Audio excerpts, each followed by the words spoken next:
തിരക്കുകൾക്കിടയിൽ പോഷകങ്ങൾ നിറഞ്ഞ ഒരു ബ്രേക്ക്ഫാസ്റ്റ് തയ്യാറാക്കാൻ ബുദ്ധിമുട്ടുന്നവർ പലപ്പോഴും കഴിക്കാറുള്ള ഒന്നാണ് മുട്ട. ബ്രേക്ക്ഫാസ്റ്റിന് മുട്ടയുണ്ടെങ്കിൽ ഒരുവിധം പോഷകങ്ങളെല്ലാം തികഞ്ഞുവെന്നാണ് പറയുക.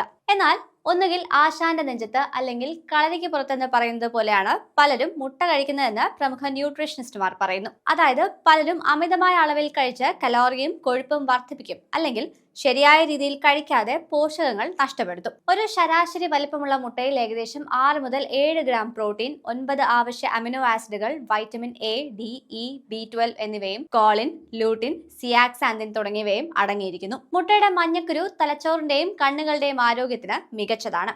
കൂടാതെ മുട്ടയുടെ വെള്ള കൊളസ്ട്രോൾ രഹിതമായ പ്രോട്ടീനും നൽകും. പേശികൾക്കും തലച്ചോറിനും മൊത്തത്തിലുള്ള ആരോഗ്യത്തിനും മുട്ട കഴിക്കുന്നത് നല്ലതാണ്. മുട്ട പൂർണ്ണമായി ഉപേക്ഷിച്ച വ്യക്തികളെ അപേക്ഷിച്ച് പ്രതിദിനം 1.5 മുട്ട കഴിക്കുന്നവരുടെ അസ്ഥികൾ വളരെ ശക്തമാണെന്ന് കണ്ടെത്തിയെന്ന് ഗവേഷകരും വ്യക്തമാക്കുന്നു. ഉയർന്ന നിലവാരമുള്ള പ്രോട്ടീന്റെ ഉറവിടം കൂടെയാണ് മുട്ടകൾ. പ്രതിദിനം 1-2 മുട്ടകൾ സുരക്ഷിതമായി കഴിക്കാമെന്ന് പോഷകാഹാര വിദഗ്ധർ ശുപാർശ ചെയ്യുന്നു. ഈ അളവ് കൊളസ്ട്രോളിനെ പ്രതികൂലമായി ബാധിക്കില്ല എന്നാണ് കണ്ടെത്തൽ. എന്നാൽ ഉയർന്ന അളവിൽ കൊളസ്ട്രോൾ അമിതവണ്ണമുള്ളവർ മുട്ട കഴിക്കുമ്പോൾ ശ്രദ്ധിക്കണം. പൂർണ്ണമായി ഒഴിവാക്കണമെന്നല്ല. ഇക്കൂട്ടർ 2 മുട്ടയുടെ വെള്ളയും 1 മഞ്ഞക്കുരുവും കഴിക്കാം.